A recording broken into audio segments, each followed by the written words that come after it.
Gracias por estar aquí con nosotros en este su programa iMoney Super 7. Hoy, como todos los días, para hablar de economía, finanzas y cómo el mundo se está moviendo. Y para esto, como siempre, tenemos a nuestro querido compañero, el ingeniero Marcos Lluvera. Bienvenido, estimado.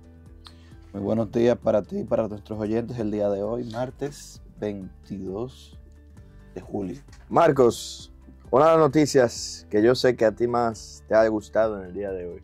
¿Qué tú crees de Donald Trump siendo Premio Nobel de la Paz? Yo creo que es una charlatanería. ¿Por qué? Comenzando porque él ha alienado a todos sus aliados. pero no con guerra. No, pero eso no da paz. Eso es. Independientemente del ser partidario o no del presidente actual de los Estados Unidos, no sé. Que tiene cualquiera el derecho de serlo o no. Exacto. Es innegable el hecho de que se ha causado mucho caos en el mundo en sus últimos meses, en estos últimos meses, son sus primeros meses de gobierno, por las medidas económicas que él ha tomado o dejado de tomar. Pero ha habido paz. Se aplaude que él haya asistido con las negociaciones de paz entre Pakistán y la India, pero sus negociaciones en la parte de Israel y Gaza o la parte de Rusia y Ucrania no han sido tan... Pero él ha intentado. O sea, él ha hecho como presidente efectivamente intentos reales y cedidos, como Estados Unidos, para que la gente... Y eso es innegable. De lo que te digo. Pero no solamente por tú hacer intentos y por frenar un conflicto entre dos naciones, tú te ganas un premio Nobel de la Paz. Pero por lo menos se lo han ganado otros.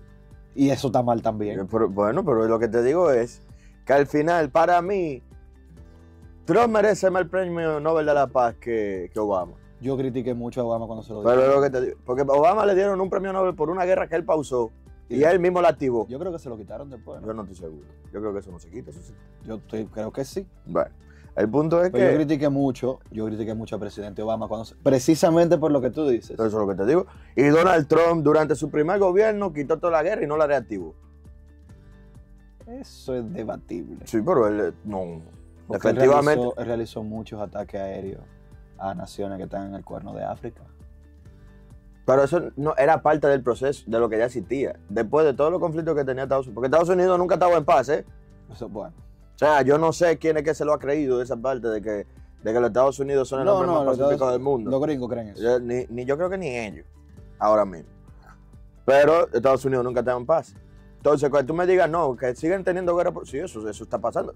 Por algo es que ellos, su negocio principal es la guerra. Entonces, un presidente estadounidense no debería ser, dado todo lo que tú dices, no debería ser el ganador, independientemente del presidente que sea. Si ya el premio Nobel de la Paz es a base de hipocresía que lo hacen, ya que se lo gane. Ah, pues tú reconoces que no es... No, yo reconozco que Obama no se lo tuvo que haber ganado. Yo estamos de acuerdo en eso. Y yo lo que digo es, si ya Obama se lo ganó, ¿por qué no se lo puede ganar el presidente Donald Trump? Pero no podemos estar tanta hipocresía la vida entera. Pero no es que eso no es mío, ellos quieren decir un poquito que sigan. O sea, yo lo que le estoy diciendo a ellos es que sean consistentes. Válido. Eso es lo que estoy diciendo. Una petición muy sensata. Yo estoy diciendo que sean consistentes. Una petición muy sensata. Porque dentro de la falsedad, Trump es menos falso. Sí. Ya. Es caótico y no lo oculta. Él no, pero es que ni siquiera, porque lo que te digo, tú dices que no ha traído paz. Y lo que no nos ha traído paz es dentro de los mercados. Pero al final, a nivel de guerra y ese tipo de cosas, el hombre está buscando solucionar la guerra Ucrania-Rusia, que en vez de estar echándole fuego a la leña, como está haciendo Biden y el partido de Obama, le está dando su brazo a torcer. Que le está haciendo mal porque los rusos le dieron la mano y le cogió el brazo. Yo no considero que él dando su brazo a torcer, porque una de las soluciones era que Ucrania cediera parte de su territorio a Rusia. Y a Estados Unidos. Y a Estados Unidos. Por eso es paz. Eso es bueno. ¿No iban a llegar a la paz? No. ¿Por qué no? Porque cuando tú tienes un territorio ocupado, la persona de ese territorio no descansa hasta que tú te quitas. Y tú y yo lo sabemos perfectamente. No, pero que depende. Si tú tienes un territorio ocupado que tú no puedes asimilar culturalmente, las personas que son parte de ese territorio van a seguir luchando por una independencia y inevitablemente eso nos lleva a tener una paz. Sin mencionar el descontento que se genere en la otra parte del territorio que quede sin ocupación. Yo creo que Trump se lo merece.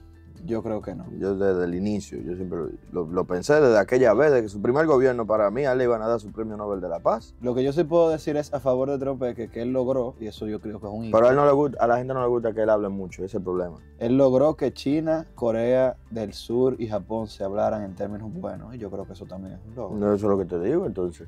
Pero Por razones que tal vez no haya sido que él lo estaba buscando, pero por otra parte, yo apoya. considero que él ha causado mucho caos. es que el caos no es bélico. ¿Cuál es el caos bélico que él ha causado? Que no existía antes. ¿Qué nueva guerra el armado? Precisamente por eso. ¿Qué nueva guerra el armado? Es que no tiene que armar nueva Pero guerra. eso es lo que te digo. Si no ha armado nueva guerra, Mantener el mundo en causa, aunque sea un causa económico. pero que no significa está el mundo manteniendo, esté en es que paz. una cosa no va con la otra. El premio Nobel de la Paz no tiene que ver con relaciones El comerciales. premio Nobel de la Paz debería tener que ver con la paz no, pero del mundo. ahora tú quieres ser Nobel. No. No, pero ve y descubre la La pólvora. misma crítica que yo le puse a Obama se la estoy poniendo a Trump. Entonces, por lo menos de mi parte, Pero ¿cuál es la crítica? Que es diferente, lo que te digo. por lo menos de mi parte. Y yo Obama estoy se lo consistente. ganó. Yo estoy siendo consistente. Y Obama se lo ganó. Pero él no debió ganárselo. Pero yo estoy de acuerdo, pero él se lo ganó. Yo estoy siendo consistente en mi opinión. Pero él se lo al ganó. respecto. Y tú vas a decir que Trump ha hecho menos que Obama. No. ¿Verdad que no? Entonces, si Obama ya se lo ganó, es una referencia. ¿Por qué Trump no se lo puede ganar? Que no debieron ganárselo ninguno de los dos. Pero que no se lo ha ganado Trump. Deja que se lo gane y después tú dices que no se lo debió ganar. Ok, Trump no se lo debe ganar y Obama no debió ganárselo. Yo estoy siendo consistente con mis opiniones. No, yo no entiendo. Yo no estoy de acuerdo Yo estoy contigo. diciendo, tú no tienes que estar de acuerdo conmigo. Ojalá y Trump le den ese premio Nobel de la Paz. Él se lo Ojalá que merece. no se lo den. Él se lo merece. Porque si Obama se lo mereció, con todo y la guerra que se armaron en ese tiempo, con todo y la migración que se movió también en ese tiempo, yo creo que Trump se lo merece mucho más. Pero valor. Entrando al tema de este país, tú sabes que hay gente ya atenta, porque a mí me encanta este país. Nosotros a veces sufrimos más la política americana que la política nacional. Hey. Mira, estimado, hablando de cosas que ya sí van más de la mano con nuestro querido país, hablemos un poco de deuda nacional.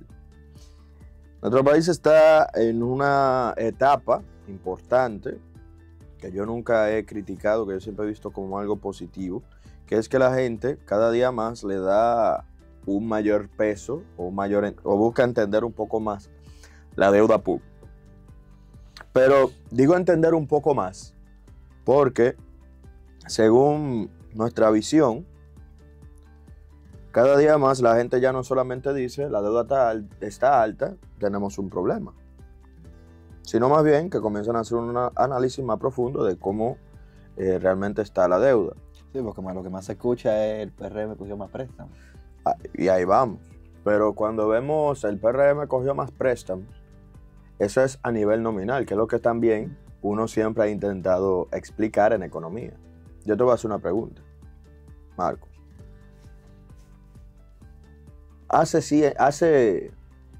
Cuando nosotros éramos niños, Sí. ¿tú te recuerdas? Yo creo que sí, ¿verdad? No somos Sí. tan viejos. ¿Cuánta menta te daban por 5 pesos? 5 pesos. Por 5 pesos. 5 pesos de menta, que tú cuando tú tenías 4 o 5 años, tú ibas con los 5 pesos o 10 pesos que te había dado tu tío. No, cuando te devolvían no habían 5 pesos en el colmado, te daban un viaje de menta. Te daban un puño de menta. Un puño de menta. Un puño así, lleno. Tómalo. Menta. Pero yo le dije al colmador una vez que yo no pude a otro colmado con menta. Porque te daban muchísimo. Ahora ve al colmado con 5 pesos y pide 5 pesos de menta. Esas son 2 mentas. Vamos entendiendo esto. El dinero en el tiempo va perdiendo valor. Por lo tanto, Al revés, el dinero tiene un costo en el tiempo. las dos cosas funcionan. Por lo tanto, usted no puede esperar que año tras año, si el gobierno está esperando utilizar la misma cantidad de recursos para hacer exactamente las mismas cosas, eso no existe, eso no se puede. O sea, yo no puedo pensar que hace 10 años yo hacer lo mismo con la menta, simplemente la estoy poniendo porque creo que hay algo que todo el mundo pudiera estar relacionado. Que se puede entender. Entonces, si hace 10, 20 años, 5 pesos de menta, era un puño de menta y ahora esos mismos 5 pesos de menta son 2 mentas, el gobierno y nosotros y la gente tenemos que decidir qué es lo que necesitamos. ¿El puño de menta o los 5 pesos. Entonces, si usted lo que quiere es el puño de menta, ahora, usted sabe que no le va a costar lo mismo 5 pesos. Le va a costar 10, 20, 30 pesos, pues todo sube. Entonces, yo no puedo esperar que el gobierno funcione igual que antes, Con la misma cantidad de dinero. con la misma cantidad de dinero que antes. Yo no puedo esperar que el gobierno haga la misma cantidad de proyectos con la misma cantidad de dinero que antes. ¿Por qué? Porque el dinero pierde valor en el tiempo. Y no solamente eso, cada vez que yo veo este tipo de comparaciones en redes sociales, donde se ponen valores brutos de cuánto tomó un gobierno u otro gobierno prestado, mi primer pensamiento es pensar cuál es la equivalencia de ese dinero en el día de hoy. Porque generalmente te ponen el número crudo, por decirlo de una manera, nominal para tratar de hacer una comparativa de impacto. Porque una persona, que como ayer veníamos hablando que 30 millones para un banco es dinero cheleado, por decirlo en buen dominicano. Para un banco. Sí, sí. Aunque para nosotros sea muchísimo. De esa misma manera, cuando tú escuchas... Si a mí me caen 30 millones, yo no me quejo. Para nada. Pero de esa misma manera, cuando uno escucha, tal gobierno tomó una cantidad de millones prestados y tal gobierno tomó otra cantidad de millones prestados, el sistema y el presupuesto nacional lo ven así, cheleado.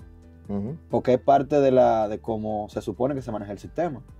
Y para usted que es una persona normal, lo puede ver como que es mucho dinero, pero tiene que tomar en consideración. $1.000.000 en 1970 no es igual ni equivalente a $1.000.000 en el 2025. Para aquellas personas un poco más mayor, tú nunca has escuchado yo no lo viví, pero a mí me dijeron que con medio peso, con un chele, tú hacías una Navidad. A mi mamá le daban $1 para ir al colegio y eso era muchísimo dinero. Ella era rica. Con eso ella tenía que coger transporte de ida y vuelta. Tenía dinero para comprarse 2 empanadas y un jugo en el recreo. Y le sobraba para ir a ahorrar. Ya tú sabes. Y ahora un botellón costaba $0.50. Y ahora $1. No, $1. Yo cuando veo más de $1 en el supermercado, digo, quédate con eso. No, ya. No, hasta tú lo ves en el piso y tú te agachas por $1. No. Entonces, lo que queremos dar es a entender que, en primer lugar, verlo de manera nominal llama la atención. Por eso es que muchas veces los medios utilizan esto, porque llaman más la atención. Y es real, tampoco es que es falso, el número no es mentira. Nominalmente, cuánto se está pidiendo prestado. Pero no es una medición que necesariamente tiene que ser alarmante, por lo que está mencionando Marcos. ¿Cuál es la medición que se utiliza normalmente para hablar de este tipo de cosas? La deuda sobre el PIB. Puedes también utilizar, si le interesa, pago de intereses y de deuda sobre el presupuesto o los ingresos tributarios. ¿Qué tanto representa el pago de los intereses y el pago del capital sobre el presupuesto nacional? Analizar la tendencia del crecimiento de la deuda a lo largo del tiempo de la vida útil de las deudas, cómo va funcionando. Esto es a razón de que podamos hacer un análisis real del bienestar de la deuda dentro de nuestro país. Porque como le habíamos mencionado, países importantes, como por ejemplo Estados Unidos, su referencia no es el tamaño de la deuda. ¿Tú sabes cuánto está la deuda de Estados Unidos? 3 trillones creo que son. ¿Y tú sabes cuánto son como porcentaje de su PIB? ¿El 8%? No, 150% su deuda. 150% es la deuda de los Estados Unidos respecto a su PIB. Japón, otro país que estábamos diciendo. Que hablamos de Japón en estos días. 234%, 236% de su PIB. Eso fue en el 2003. El doble. 2023, perdón. El doble y medio. Entonces, ¿tú dices que esos países están en mala? No. Yo lo veo muy bien. No, todo el mundo quiere ir para Japón y todo el mundo quiere ir para Estados Unidos. Y yo veo que van avanzando. ¿Qué quiere decir eso? El nivel de la deuda sola no es el problema. Que nosotros nos pueden decir, no somos comparables con Japón y Estados Unidos. Bueno, lo podemos entender. No somos comparables, son economías distintas, más especializadas en servicios, pero debemos de ir viendo la misma vara. Entonces elijamos una vara que sea razonable, tanto para comparar como también para nuestro propio país, porque bajo ese criterio Estados Unidos es uno de los países, como quieren decir aquí, porque tiene la deuda alta de este país, tiene problemas. Pero después tú vas a Estados Unidos y esa referencia no funciona. Después tú vas a Japón, esa referencia no funciona. Tú vas a la mayoría de los países europeos, esa referencia no funciona. Por lo tanto, o este es el único país que sí funciona esa referencia, que no creo, o falta información, que normalmente es lo que pasa. Ahí tú entras cuánto tenemos en deuda nacional y en deuda extranjera, porque por ejemplo Estados Unidos tiene la facilidad, que ahí sí es real. Cuando Estados Unidos tiene su deuda, la mayoría, yo creo que toda la deuda de Estados Unidos es en dólares. ¿Y quién maneja el dólar? Estados Unidos. Entonces, Estados Unidos mañana dice, bueno, ¿qué fue lo que pasó cuando se cayó el patrón oro? Vienen los franceses, le ponen 3 buques de guerra llenos de dólares a los estadounidenses al frente y le dicen, denme mi oro. Y sale Nixon a decir, no, aquí no hay oro. Ya vamos a quitar eso, olvídense de eso. El dólar de la referencia.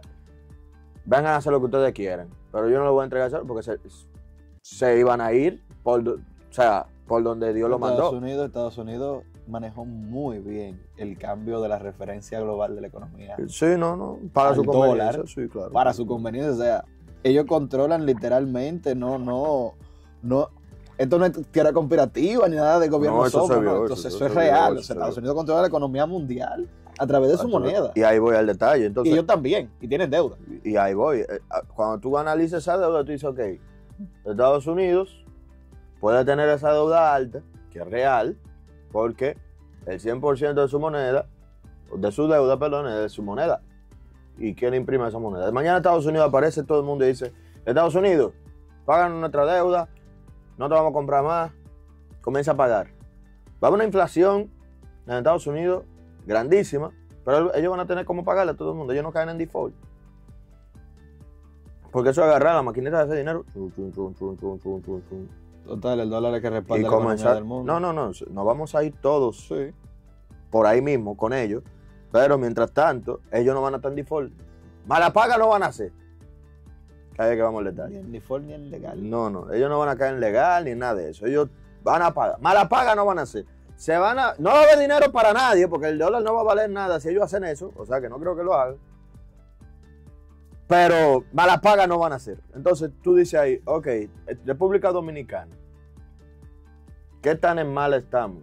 Tú dices, ¿la deuda es mala? Sí, la deuda tiene sus situaciones, cierto. Pero vamos a analizar ahora, ¿qué tanta deuda realmente tenemos? ¿Cómo va esa deuda?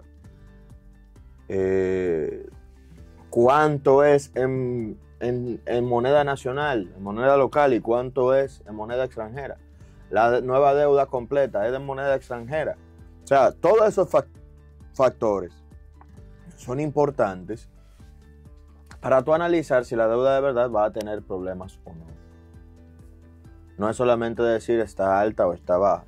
Ahora, cosas que llaman la atención, que ahí voy, y son de valor nominal. Por ejemplo, algo simple.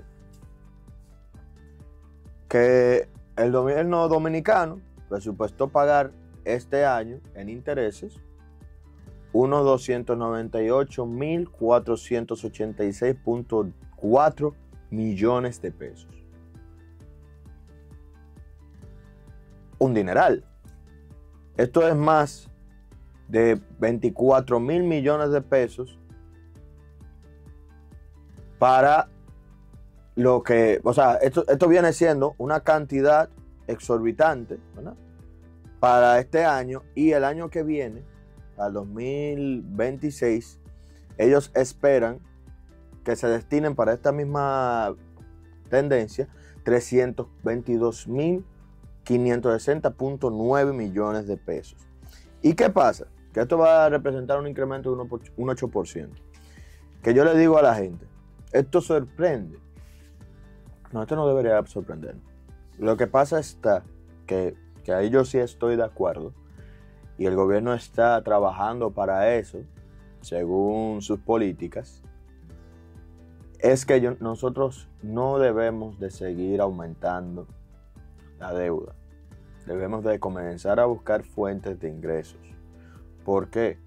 Y por eso era que la reforma fiscal es tan mencionada y yo voy a seguir mencionándolo. A mí me acabaron por las redes por estar defendiendo eso. Válido, pero aquí estamos porque al final la historia defiende la verdad. Y es que nuestro país necesita más capital para hacer frente a las exigencias que los mismos ciudadanos tenemos. Porque como ya le dije, para nosotros, cada año que pasa, el dinero no va cogiendo valor. El dinero no va tomando valor. Entonces, lo mejor es trabajar hoy para recolectar las riquezas del mañana. Y con esto en mente, el gobierno tiene opciones muy limitadas. O se endeuda, que nosotros no queremos más deuda, ¿verdad? O se le paga más impuestos, Aparentemente que tampoco la gente le quiere eso. O no hacemos nada, no, porque que no queremos eso tampoco. es muy importante eso que tú mencionas. Pero espérate, para que entendamos esto. El ciudadano pide aumento en inversión de capital. Ok, vamos a aumentar en capital. ¿De dónde sacamos el dinero? Pregunta el gobierno. ¿Pido prestado? No, que ustedes son unos ladrones por pedir prestado. Pues no pido prestado. ¿Vamos a pagar más todos? Como buenos hermanitos dominicanos. No, tampoco queremos pagar nada. Entonces, volvemos a la primera pregunta. ¿Quieren que aumente el capital? Sí. Ajá, ¿cómo lo hago? ¿Qué hacemos? Vamos a tirar por otro lado. Ok, el gasto corriente hay que cortarlo. Sí, ok. ¿Le quitamos el sistema de salud a la gente? No. ¿Le quitamos comida a la gente que lo necesita? No. Quitamos el subsidio de la luz. ¿Le pedimos gente? No. ¿Quitamos el subsidio de la luz? No. Familia. ¿Y de dónde? Yo financiero al fin, yo se lo digo a la gente. Los gastos hay que bajarlos. Pero si usted no quiere bajar ningún gasto, usted se sinceriza con usted mismo. Le pide una oración a Dios y le pide que llegue otro trabajo, porque aquí lo que necesitamos entonces es otro país que nosotros le vayamos a sacar impuestos. Como no va a suceder eso, tenemos que sincerizarnos. Y ahí vamos a la parte de normalizar la informalidad, que eso también implica, que implica que todo el que no está pagando impuestos en la informalidad comienza a pagar impuestos. O sea, que hay gente pagando más impuestos, para que entendamos. No. Y por el otro lado, entender cómo es que está funcionando la dinámica económica general y que el mismo país decida transformarse a nivel de productividad. Pero ahí voy a lo mismo que estábamos diciendo. El gobierno, y digo gobierno, Banco Central, libera encaje. Pero el empresariado no va a buscar ese dinero. Entonces, tú dices, pero si hay tanto dinero disponible, ¿por qué no lo cogemos? Porque la visión no está clara, porque hay miedo. Hay múltiples razones. Usted no tiene que coger dinero por cogerlo, eso yo siempre lo hemos dicho. Pero entendamos que no es un asunto del gobierno nada más, es un asunto de todos. Es un asunto donde cada uno de nosotros debe de dar su brazo a torcer en algún punto. Porque si no, es malabares que se están haciendo. Esa es la dicotomía del dominicano. Quiere un mejor país con mejores servicios, pero no se pone claro de dónde se supone que va a salir ese dinero, porque todo cuesta dinero, tiempo o esfuerzo. Te voy a decir algo. Digamos mañana que vamos a subir el pasaje del metro. Pero piedra. Se arma. Piedra voladora. Se arma. La piedra de repente tiene alas. Y nosotros somos de los países que eso nadie lo dice.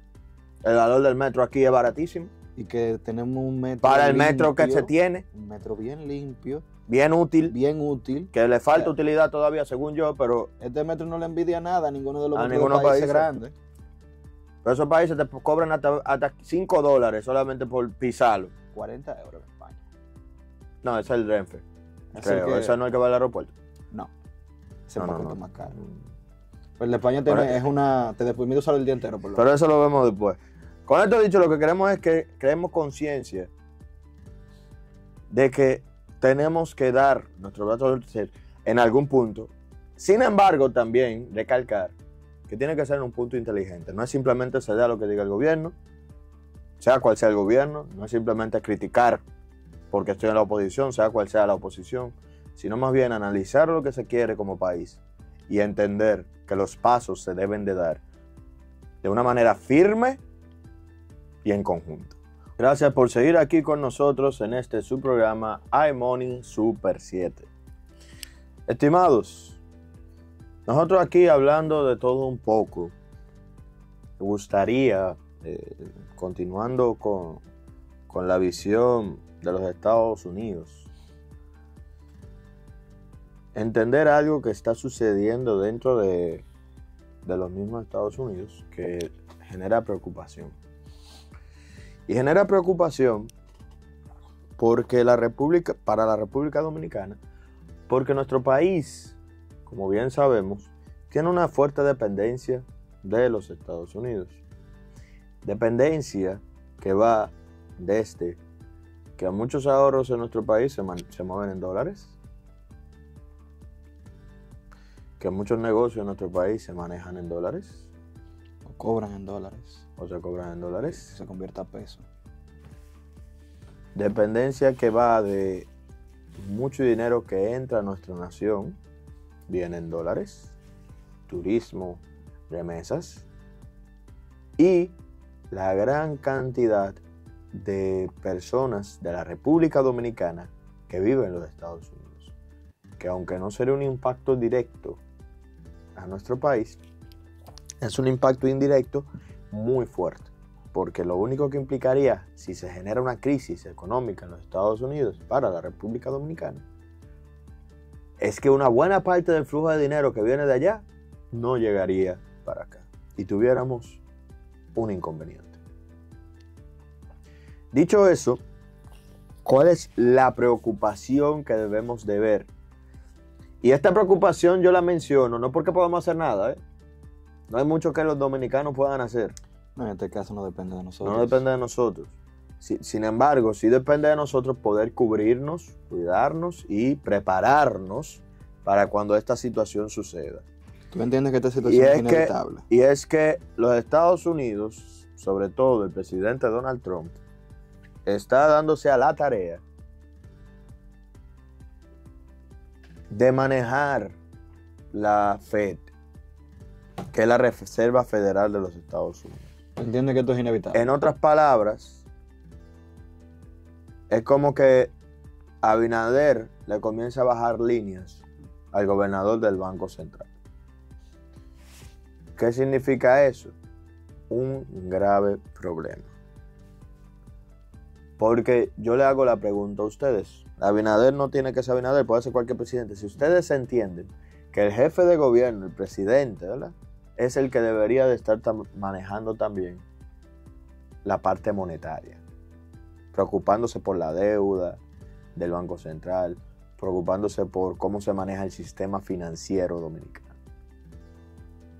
Esa es una pregunta que debemos de hacernos. Pero dentro de la teoría económica, esto es muy mala idea. ¿Por qué? Porque para cualquiera, el gobierno gobierna principalmente para sí mismo. ¿Qué quiere decir para sí mismo? Pensando en conseguir lo que ellos quieren. Si Abinader o cualquier gobierno necesitara más dinero y lo único que tuvieran que hacer es imprimirlo, pasaría ¿qué cosa? Que ya lo hemos visto en la ciudad. Se devalúa la moneda. Se devalúa la moneda, pero no se detiene ahí. Porque ¿dónde hemos visto estas situaciones? Venezuela es uno. Y algo un chin menos drástico en Argentina.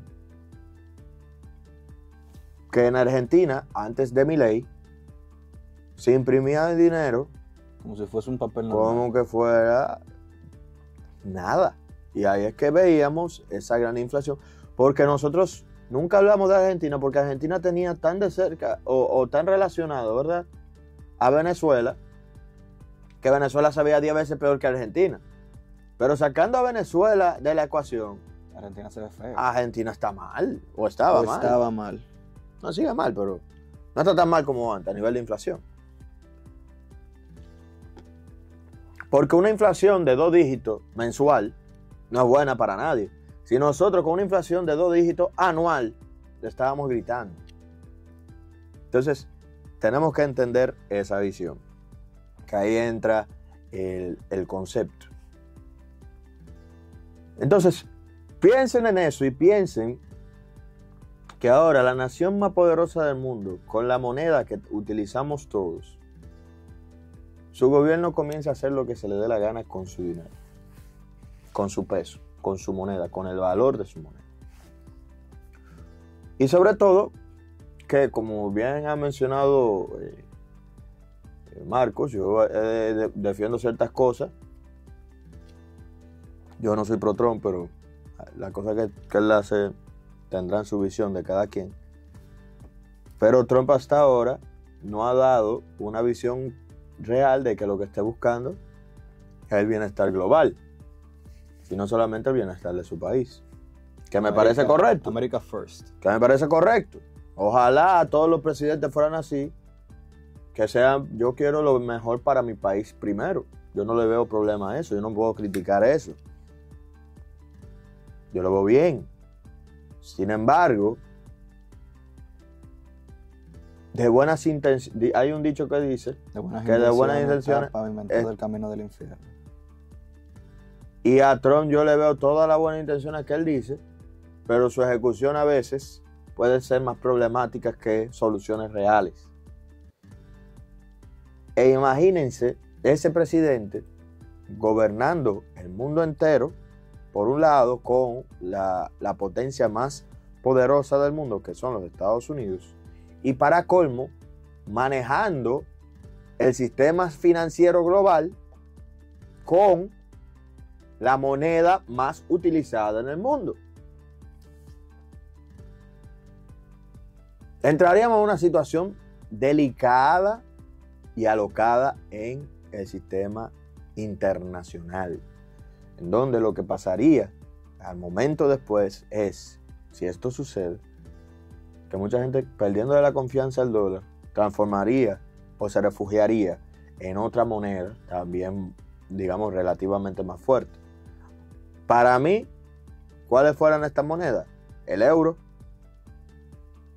el mismo franco suizo y y tal vez el yuan, los chinos también, pero el yen japonés, para que Europa, y fácilmente entraría también en esa ecuación el real brasileño, para que cada uno de los países, evitando su situación, pueda tener una moneda, digamos, de refugio, mientras que Estados Unidos revisa qué va a hacer con su vida. ¿Y por qué estamos mencionando esto como una posibilidad? Algo que está cerca de ser plausible. Trump ha dicho más de una ocasión que está muy cansado de Powell. Y el hombre incluso quiere cortarle el agua y la duda a Powell lo antes posible. Powell es el actual presidente de la Reserva Federal de los Estados Unidos. ¿Y por qué decimos que está cansado? Porque Trump ha insistido y reinsistido en que Powell hace tiempo que debía de haber bajado los tipos de intereses, y no hacerlo pone en riesgo el crecimiento de la primera economía global, que son los Estados Unidos. ¿Qué pasa? Que Powell, como tecnócrata, sabe que no es solamente del crecimiento que vive el hombre, sino también del control de la inflación. O no el hombre, sino el Banco Central. ¿Y qué hablamos desde hace poco? Que con todos los cambios de política que ha llevado el presidente Donald Trump, la inflación ha comenzado a subir, suave, pero ha comenzado a subir, sin ningún impacto real en los componentes que impulsan el incremento de los precios, sino más bien que ha sido por el miedo que ha generado Trump con su política. Y dicho eso también, se visualiza que si Powell comienza a bajar las tasas de política monetaria, más dinero saldría a la calle. Es verdad que se dinamizaría la economía, pero con un problema grave, o un posible, potencial problema grave, que fuera un incremento significativo de los precios, de la inflación, generando así una inflación muy alta para los estándares de los Estados Unidos. ¿Y por qué digo muy alta para los estándares de los Estados Unidos? Porque uno dice, la inflación de los Estados Unidos está en 2 y pico.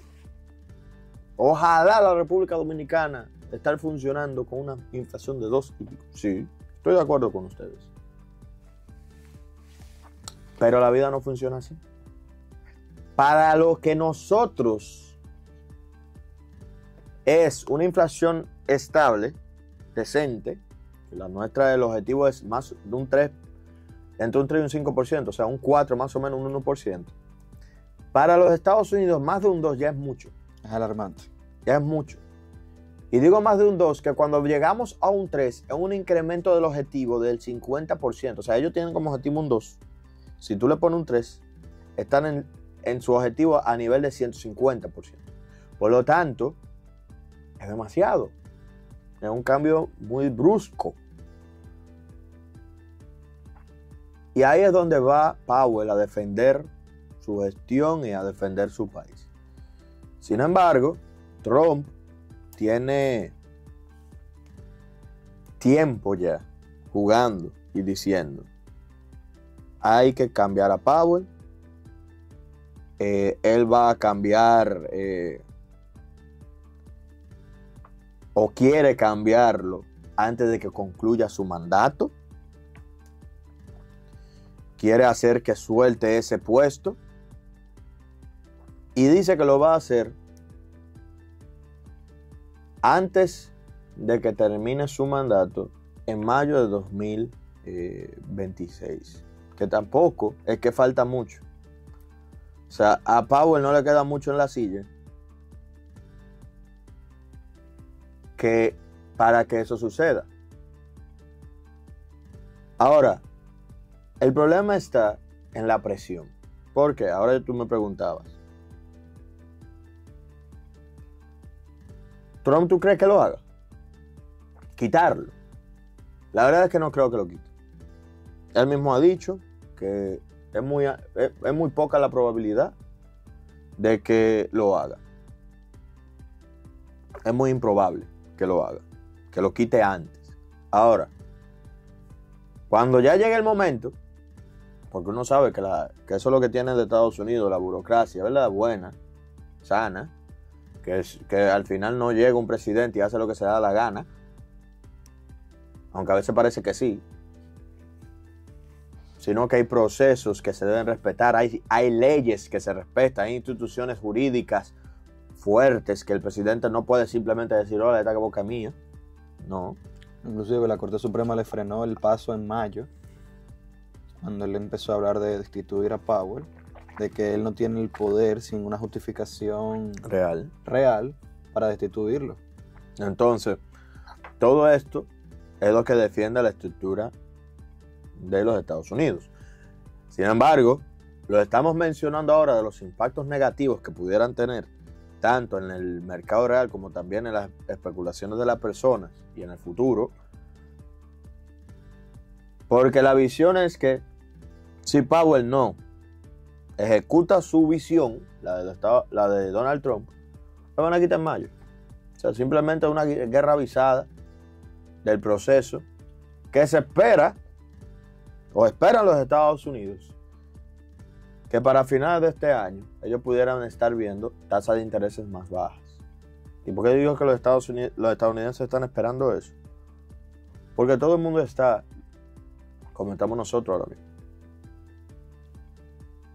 intentando que su crecimiento suceda, tener más dinero en los bolsillos, que se dinamice un poco más el dinero en los mercados, y que a nivel nacional cada quien pueda hacer un poco de riqueza y en conjunto mejoremos la productividad. Pero yo veo eso todavía lejos para los Estados Unidos. ¿Por qué? Porque Trump todavía no ha acabado de dejar en claro las reglas del juego. Y hasta que las reglas del juego no están claras, la frase que yo siempre he dicho, no hay cosa más pendeja que el dinero. Y si el dinero cree que se va a perder en algún punto, se va para otro lado. Entonces, mientras eso no estén claros, las negociaciones internacionales que ya hayan calmado y la gran ola de choque de los Estados Unidos se calme, ese camino no creo que sea transitado de crecimiento por los Estados Unidos, no todavía. Y digo ese camino de crecimiento porque cuando hablamos de un crecimiento real, porque hay algo que sí va a suceder, o que uno esperaría que sucedería. Y es que para el segundo trimestre, los Estados Unidos casi seguro, van a ver un crecimiento importante. ¿Y cuál? Ustedes se preguntarán. ¿O en dónde? En las relaciones comerciales. Estados Unidos, con todos sus aranceles y todo el miedo que se generó, en enero, de enero a marzo, todo el mundo en Estados Unidos compró todo lo que iba a comprar para el año entero, desde el extranjero. Y en la fórmula del PIB, las importaciones, que serían todo lo que se compró de afuera, generan decrecimiento de la riqueza. O sea, es negativo. Resta. Entonces, para esta segunda etapa del año, cuando se cierre, como se compró todo en el inicio del año, las importaciones se van a ver reducidas significativamente, sin hablar de los aranceles. Entonces, uno va a ver que Estados Unidos exportó más de lo que relativo a las importaciones. Eso está casi escrito por libro. Para que no nos sorprendan mañana cuando salgan con eso. Que no va a ser un truco de cámara, va a ser real, pero es algo que podemos esperar bajo los criterios que acabamos de mencionar, que tiene sentido. Ya con esas decisiones, usted sabrá qué hacer con esas informaciones. Gracias por seguir aquí con nosotros en este su programa iMoney Super 7. Estimados, hablando de dinero, del flujo de dinero que estamos buscando, uno de los puntos que se mencionan son, o lo que debemos de mencionar es las observaciones del sector empresarial, que ha salido a llamar la atención de que se debe de acelerar la liberación del encaje legal. Que aquí voy a un punto, estimados y estimadas. Personalmente, esa declaración no la entiendo. Porque si se liberaron 81,000 millones y tan solo llegan 33,000 millones, eso es lo que se tienen que hacer, es irlo a buscar. Ayer mencionábamos que el dinero está ahí. De que está ahí, es irlo a buscar. Es irlo a buscar dentro de los criterios de cada empresa. Ángelo Viro, presidente de la Asociación Nacional de Empresas e Industrias de Herrera, ANEI, ha calificado como positiva la medida del Banco Central de la República Dominicana, pero también advirtió el dinero ha fluido con cierta lentitud y que los recursos han estado dirigidos de forma muy específica a ciertos sectores, lo que ha limitado su alcance. Y cito: cuando se solicitaron los fondos, muchos de ellos ya habían sido asignados. Es como si tú llegaras al final de la fila y ya nos queda lo que estabas buscando. El proceso ha sido mucho más lento de lo esperado, esto lo dice Ángel. Y ahí vamos al detalle. estimado, desestimada. O vayan a otro banco, que lo traten mejor, porque no se entiende que si falta más de la mitad de los recursos, y que recuérdate que también hablamos que del encaje legal que se le iba a liberar a las empresas, se había todavía pedido, porque parte de los... Todavía faltaban fondos por ser liberados. No liberados, sino que de los 81.000 millones, habían como unos 18 millones que eran lo que se habían salido rápido, que eran como en productos financieros, y que faltaba el resto, un montón de dinero del encaje legal oficial. Entonces, no me da la cabeza de que cuando tú vayas al banco, te digan que no hay. O usted busca otro banco, de verdad, o sea, porque eso no tiene que ver con sucursal, ojo con eso, sino con banco. Entonces, o busca un banco que de verdad tenga esos recursos, porque puede ser que el banco se le haya acabado, porque no se le distribuye, no es que hay un fondito ahí que todo el mundo coge. Sí, eso se distribuye, y es verdad. O también hay otra visión, de aquí es que vamos. La parte de la formalidad es importante, que los números cuadren. Porque tampoco es que los bancos, y me pareció muy bien la locución que hizo ayer Mustafa, aquí, el gerente general del Bandex, que él dice, los recursos de los bancos, o los bancos están para administrar recursos ajenos. Yo no le tengo que dar dinero por darle dinero a cualquiera que quiera, sino más bien que tengo que dar el dinero, como manda el Banco Central, pero a gente con las características necesarias, que como también mencionó Mustafa, existe el REA, que usted puede buscar cuáles son las características, los documentos que se necesitan bajo ley para cumplir y solicitar un dinero. Y lo digo porque uno de los sectores que más está exigiendo mayor cantidad de capital, y que como dije, entiendo que sí, tienen que solicitarlo. ¿Adivina cuál es? El sector de la construcción. Pero asimismo, ¿cuál es el sector que tiene últimamente un sinnúmero de problemas? El sector de la construcción. El sector de la construcción. Porque nosotros como ciudadanos compramos un apartamento. Bueno, ahora mismo yo tengo un tema ahí. Que a mí me van a entregar un apartamento a final de este año. Y ya vamos para el 2027. O que te entregan un apartamento. No, pero ahí voy, espérate. Al 2027. Y tú dices, pero esa gente tuvo que... Me ha pedido todo lo cual todo el mundo. Voy. El 2020, ¿verdad que estamos en 2025? El 2027 un son montón 2 años más de lo que me van a entregar inicialmente. Iniciamos que yo estoy pagando mi dinero. Segundo, se supone que yo, para trabajar rápido, ¿verdad? Yo entiendo que ellos van y aprovechan este encaje legal. No lo pueden querer ganar todo, entiendo yo. Y ya estamos a la altura de que se supone que a esta altura tú ya tienes todo el dinero que necesitas, porque ya después que yo terminé de pagar, con algún dinero tú tienes que manejarte, si no es con el que yo te estoy pagando. Porque ya a esta altura tú deberías estar casi terminando el inmueble. Y se atrasa 2 años. Entonces tú dices ahí. Los chinos te montan un apartamento en 6 meses. Y aquí se no, pero los chinos también tuvieron problemas. Recuérdate, Evergrande cayó. Cierto. O sea, la construcción tiene que organizarse para hablar de un sector. Y, como decimos, los bancos tienen el deber de prestar ese dinero a las instituciones que tengan las capacidades de hacerlo. Y que cumplan con las condiciones. Y que cumplan con las condiciones. Ese dinero. Y de devolverlo. Porque le afecta a ellos, no afecta a todos. Recordemos que el dinero hasta del encaje legal no es un dinero del Banco Central. Que muchas veces la gente lo confunde. Es un dinero que tiene el Banco Central para asegurar el buen funcionamiento del sistema, pero ese dinero que tiene el Banco Central es el dinero de todos nosotros. Porque los bancos lo que hacen, que no es mentira, y nadie lo está ocultando, aunque parecen un grupo de conspiranoicos que quieren decir que eso lo está ocultando el sistema. El dinero que se presta dentro del sistema es el dinero de los ahorros. Así como funciona el sistema. Así es que funciona el sistema y así fue que se creó. Usted lo ve bien, mal, bueno, no sé.